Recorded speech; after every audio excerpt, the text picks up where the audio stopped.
Hello दोस्तों, आज हम आपको सुनाएंगे ब्राह्मण और बांझ ब्राह्मणी की कार्तिक स्नान की कहानी। ब्राह्मणी को मिला पुत्र का वरदान। अगर आप हमारे चैनल पर नए हैं तो प्लीज़ हमारे चैनल को लाइक करें, सब्सक्राइब करें और शेयर करें। एक नगर में एक ब्राह्मण दंपत्ति रहते थे। वे दोनों प्रतिदिन 7 कोस दूर गंगा व यमुना नदी में स्नान करने जाते थे। इतनी दूर आने जाने से ब्राह्मण की पत्नी थक जाती थी, इसलिए एक दिन उसने अपने पति से कहा कि हमारा एक पुत्र होता तो कितना अच्छा रहता। पुत्र के बहू आती तो हमें घर वापस आने पर खाना बना हुआ मिलता और बहू घर का काम भी कर देती। अपनी पत्नी की बात सुनकर ब्राह्मण ने कहा कि तू सही कह रही है, चल मैं तेरे लिए बहू ला ही देता हूँ। ब्राह्मण ने कहा कि एक पोटली में आटा डालकर कुछ मोहरें रख दे। ब्राह्मण के कहे अनुसार उसने पोटली बांधकर दे दी। पोटली लेकर ब्राह्मण चला गया। ब्राह्मण को सफ़र के दौरान यमुना के किनारे बहुत ही सुंदर लड़कियां दिखाई दीं। वे रेत में घर बनाकर खेल रही थीं। उनमें से एक लड़की ने कहा कि मैं अपना घर नहीं बिगाड़ूंगी, मुझे तो रहने के लिए ये घर चाहिए। लड़की की बात सुनकर ब्राह्मण मन ही मन सोचने लगा कि बहू बनाने के लिए यही लड़की उचित है। जब वह लड़की जाने लगी तो ब्राह्मण भी उसके पीछे पीछे उसके घर तक पहुंच गया और वहां जाकर ब्राह्मण ने उस लड़की से कहा, बेटी, कार्तिक मास चल रहा है, इसलिए मैं किसी के घर खाना नहीं खाता। मैं अपने साथ आटा लेकर आया हूँ। तुम अपनी माता से पूछो कि क्या वह मेरे लिए आटा छानकर 4 रोटी बना देंगी। यदि वह मेरा आटा छानकर रोटी बनाएंगी तो ही मैं रोटी खाऊंगा। लड़की ने जाकर अपनी माँ को ये सारी बात बताई। माँ ने कहा, ठीक है, जाओ ब्राह्मण से कह दो कि वह अपना आटा दे दे, मैं रोटी बना दूंगी। जब वह आटा छानने लगी तो आटे में से मोहरें निकलीं और वह सोचने लगी कि जिसके आटे में इतनी मोहरें हैं उसके घर में कितनी मोहरें होंगी। जब ब्राह्मण खाना खाने बैठा तो लड़की की माँ ने उस ब्राह्मण से पूछा, क्या आपका कोई लड़का है और क्या आप उस लड़के की सगाई करने जा रहे हो। यह सुनकर ब्राह्मण ने कहा कि मेरा लड़का तो काशी पढ़ने गया हुआ है, लेकिन यदि तुम कहो तो खांड कटोरे से विवाह करके तुम्हारी बेटी को अपने साथ ले जाऊं। लड़की की माँ ने कहा, ठीक है।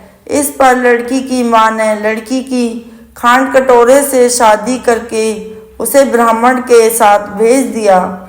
ब्राह्मण ने घर आकर कहा, रामू की माँ, दरवाज़ा खोलकर देख, मैं तेरे लिए बहू लेकर आया हूँ। ब्राह्मण की पत्नी भीतर से ही बोली, हमारे तो कोई बेटा नहीं है तो बहू कहाँ से आए। दुनिया ताने मारती थी, अब आप भी मारने लगे। ब्राह्मण ने कहा, तू दरवाज़ा खोलकर तो देख। जब ब्राह्मण की पत्नी ने दरवाज़ा खोला तो देखा कि सामने बहू खड़ी है। उसने बहू का स्वागत किया और आदर सत्कार से अंदर ले गई। अब जब ब्राह्मण अपनी पत्नी के साथ नदी स्नान करने जाता तो पीछे से बहू घर का सारा काम करके और खाना बनाकर रखती थी। वह उनके कपड़े धोती और रात को हाथ पैर भी दबाती थी। इस तरह बहुत दिन बीत गए। ब्राह्मणी ने अपनी बहू से कहा कि बहू, कभी भी चूल्हे की आग मत बुझने देना और मटके का पानी खत्म मत होने देना। परंतु एक दिन चूल्हे की आग बुझ गई।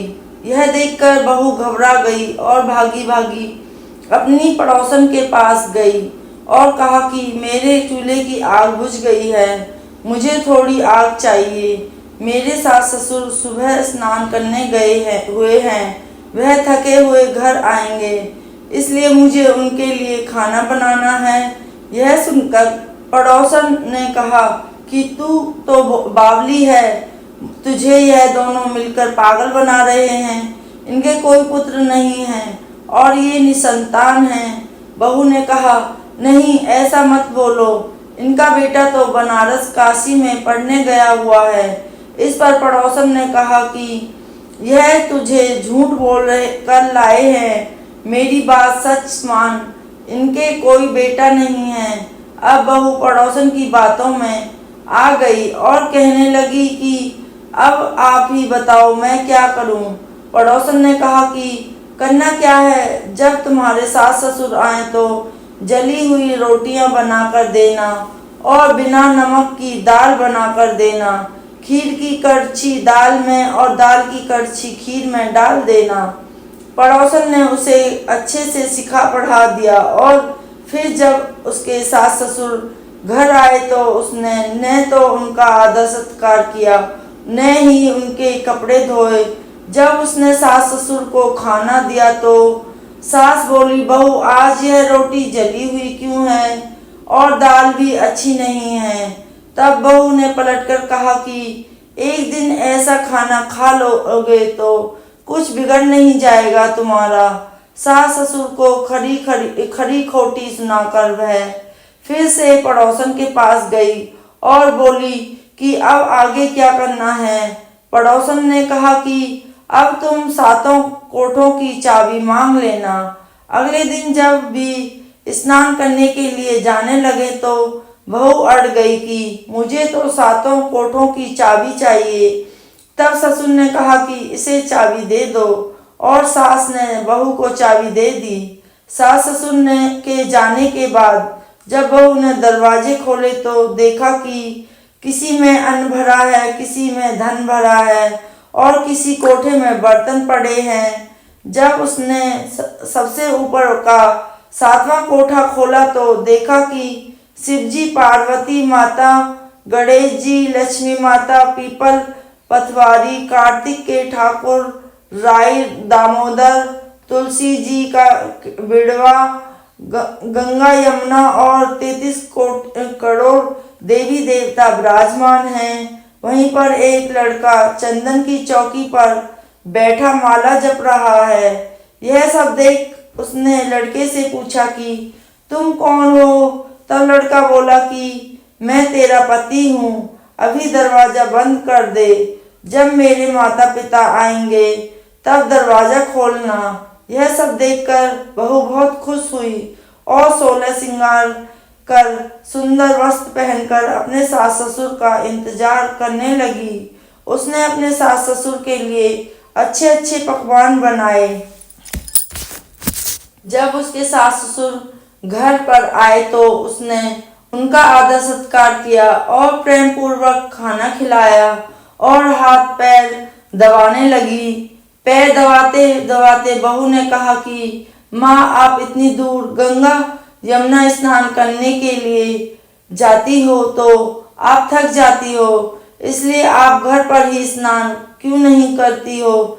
यह सुनकर सास कहने लगी कि बेटी, गंगा यमुना घर पर तो नहीं बहती हैं। तब उसने कहा, हाँ माँ जी, बहती हैं, चलो मैं आपको दिखाती हूँ।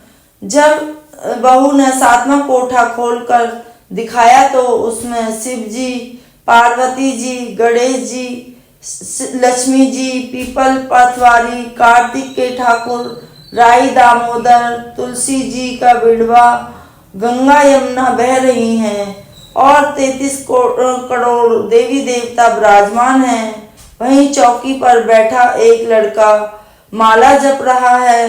माँ ने उसे देखकर कहा कि बेटा, तू कौन है? लड़का बोला, माँ, मैं तेरा बेटा हूँ। तब ब्राह्मणी ने पूछा कि तू कहाँ से आया है? लड़के ने जवाब दिया कि मुझे कार्तिकेय ने भेजा है। माँ ने कहा, बेटा, यह संसार कैसे मानेगा कि तू मेरा बेटा है। माँ ने कुछ विद्वान पंडितों से मदद मांगी। पंडितों ने कहा, इस पार बहू बेटा खड़े हो जाए और उस पार माँ खड़ी हो जाए। माँ ने चमड़े की अंगिया पहनी हो और छाती में से दूध की धार निकाल कर बेटे की दाढ़ी मूछ भीगे और पवन पानी से गठ जोड़ा बंधे, तब मानेंगे कि यह इस माँ का ही बेटा है। उसने ऐसा ही किया। चमड़े की अंगिया फट गई और छाती में से दूध की धार निकलकर बेटी की दाढ़ी मूछ भीग गई। पवन पानी से बहू बेटे का गठजोड़ बन गया।